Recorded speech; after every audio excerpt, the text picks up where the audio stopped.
You can't send her back. I never had a real friend before. You have Webby! He's a spider, Dad!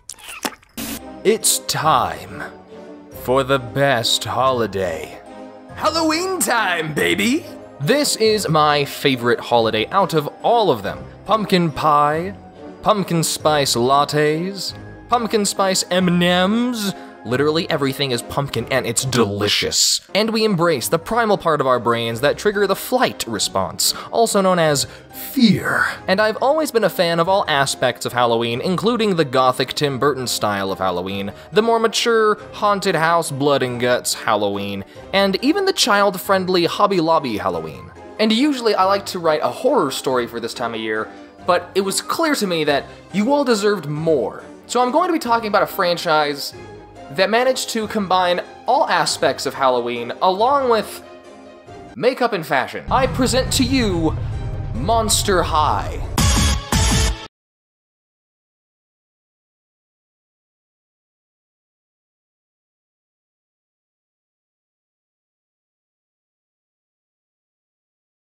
It's the exact same premise as Ever After High, except Monster High came first.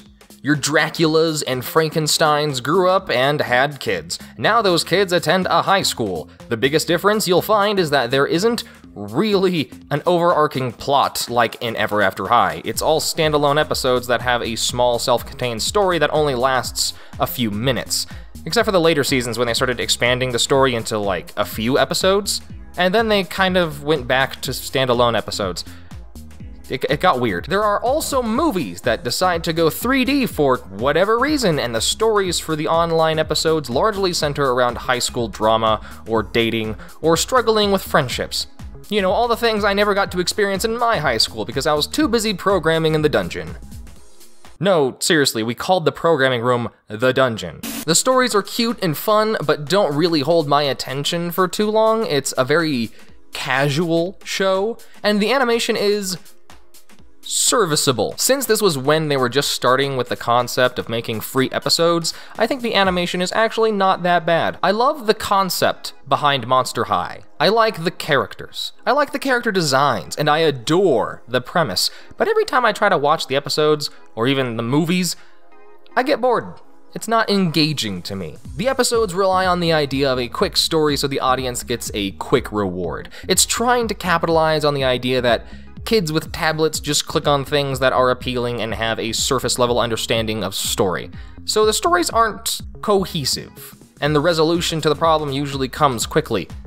The movies are a bit better, but I haven't really found one that really speaks out to me. I think it's, I saw a comment that words it best as they are pleasantly ridiculous. So I'm sorry, but I'm afraid I can't give a bombastic review like I usually do. That rhymed. Hey, Frankie, lend me a hand. Buzz, will you get up here and give me a hand? That's very funny. But what I can do for all of you that love Monster High is do the research I usually do and hopefully educate you on what happened to Monster High.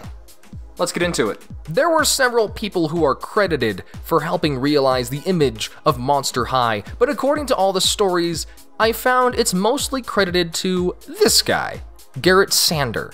The way the story goes is that back in the good old days, just a little before 2010, when Hot Topic Goth was dwindling away and desperately trying to keep its emo scene image, apparently Garrett went shopping with some girls and saw they were buying goth clothes. We actually went shopping with girls to see what they purchase and what they're buying, and we saw the goth trend trickling down. We saw them buying skulls and chains and black, and so we're really inspired by that for the brand. They're monsters, so they're a little bit scary, but they're also really funny. It's scary cool, it's fantastic. Yeah, I think they have a little bit more freedom to do what they want because they are monsters, so they can do different things that normal kids can't do. It's been a lot of fun coming up with Monster High and seeing it grow, and it's an honor to be his twin brother because he's done such an amazing job with this stuff. So it's very exciting as a designer to see kids playing with your stuff. Even all the new YouTube stuff that's coming out of girls reviewing their dolls, of sharing the stories that they're creating. It's really great to see them using their imaginations. You guys are scary cool. So, the idea behind goth and emo and scene has largely been mixed together, reinvented, and then mostly forgotten during this time. It was still present, but it didn't have the same weight as it usually did. Funny enough, Monster High came out at just the right time, given that pop culture in general was going through a renaissance with comic book movies on the rise and Harry Potter finishing up. The twist of taking the now established subgenre of literally anything but in high school and using the recognizable classic monster characters was actually really smart. That combined with the emphasis on fashion made it really appealing for a doll toy line. In 2010, the first series for Monster High began in a crisp 360p resolution, and it began making a reference to the Jonas Brothers. This is my favorite part of the song. The Jonas Brothers are the best. The Jonas Brothers want to hit the stage for your school's homecoming dance. Nailed it like a coffin, sister. Behold, a Monster High doll. Now, apparently, Monster High, during the reboot, changed the dolls. And according to the fans, they not only were less creative, but also less quality, which really did not help the company. This right here is Frankie Stein.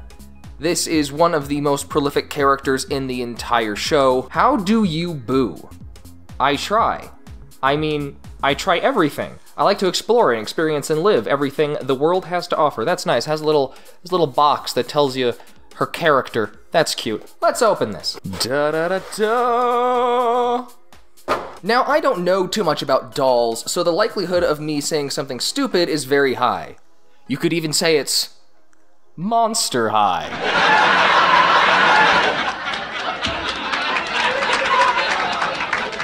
So this is not her usual outfit, as you could probably tell. A lot more blues incorporated in it. I actually like the design of this doll.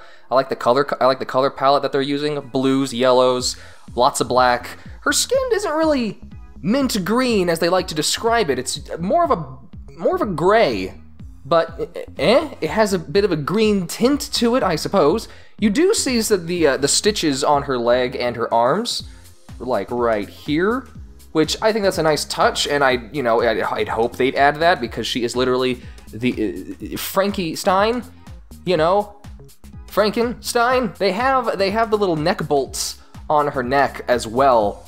If I can actually show you. Yeah, right there, it's very difficult to see, but it's not really that defined. What I can tell you is that Monster High dolls are usually used with OOAK, which is one-of-a-kind dolls. They're used as a base mostly.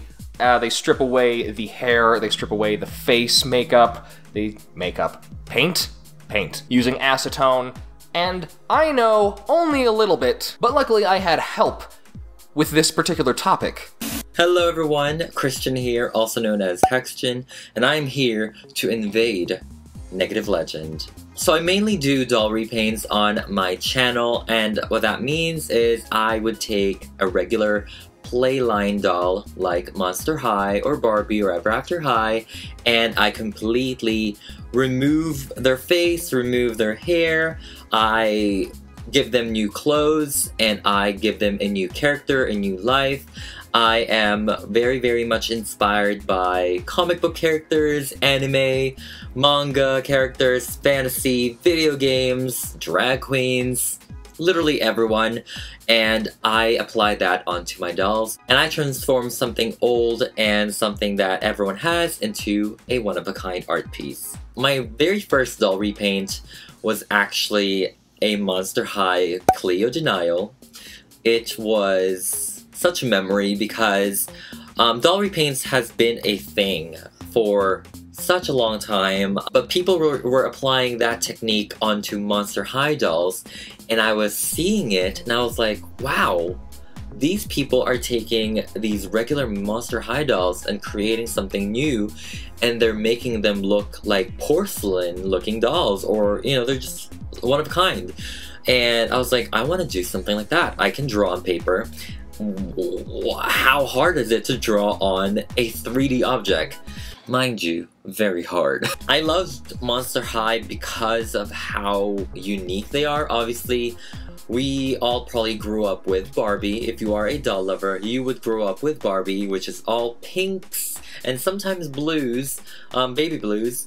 And Monster High really crushed it, and they gave you a very, very strong concept of daughters and sons of horror villains and films, and I thought that was the coolest thing ever. Monster High, not surprisingly, became a pretty big franchise that would make Mattel around $2 billion a year.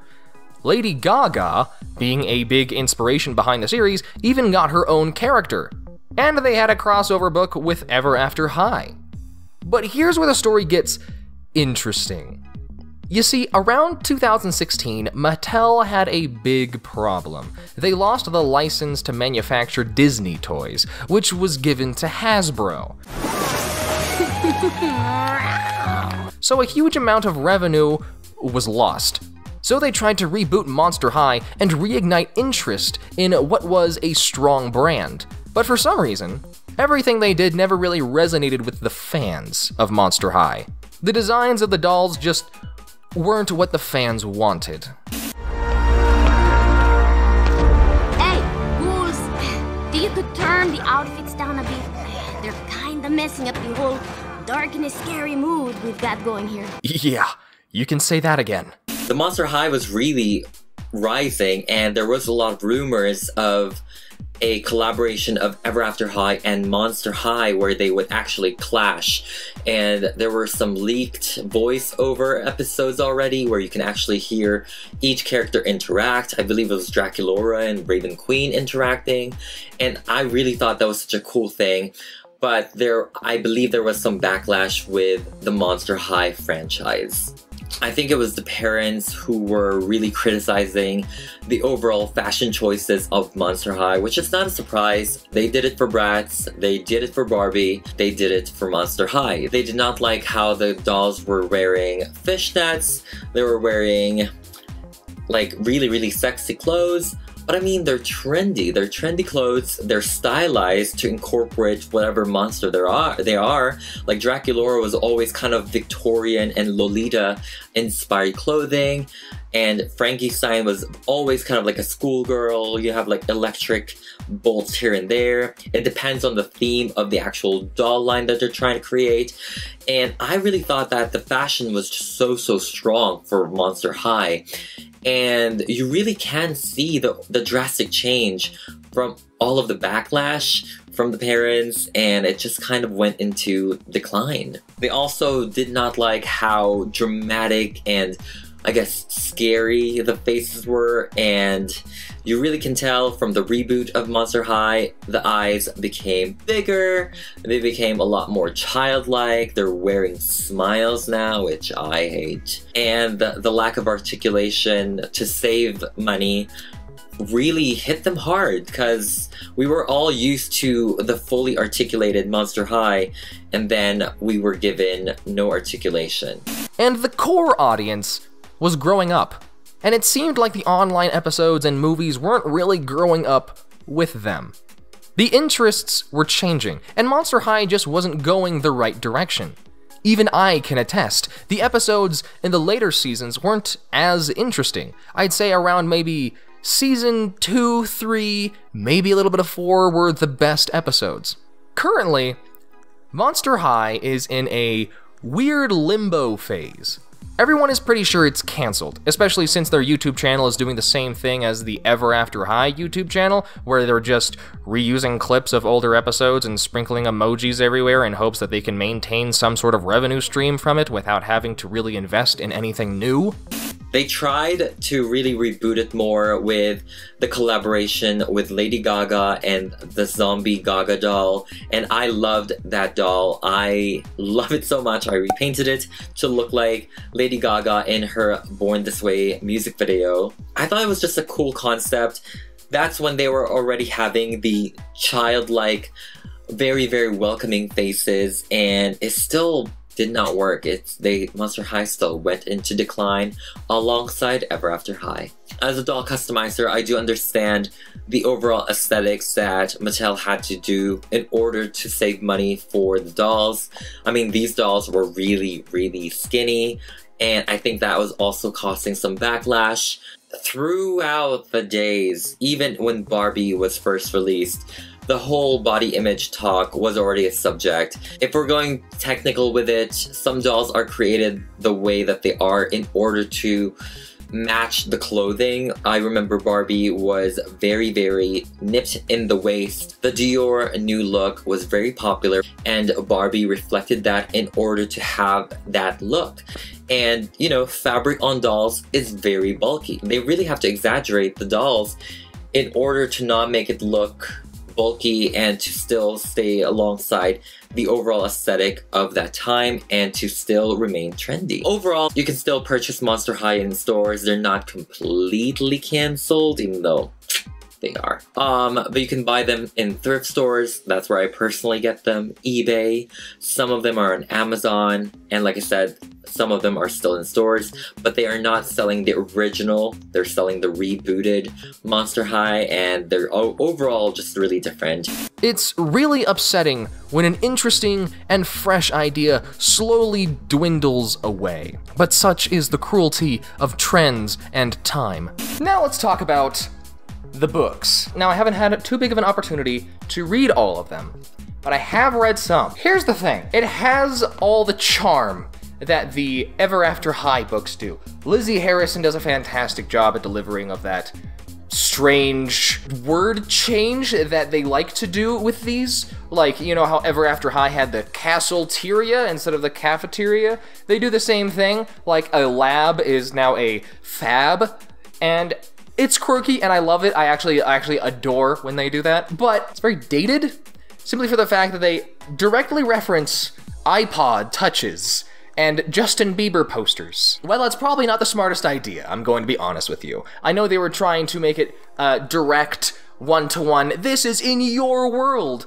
You can experience this kind of escapism, but it only serves to hurt the books in terms of its longevity. And they're not hardcover, which really saddens me. And the pages are not as fabulous and interesting as the Ever After High books are, but this is their first line of books, so, you know, at least we can say that they improved later on in time.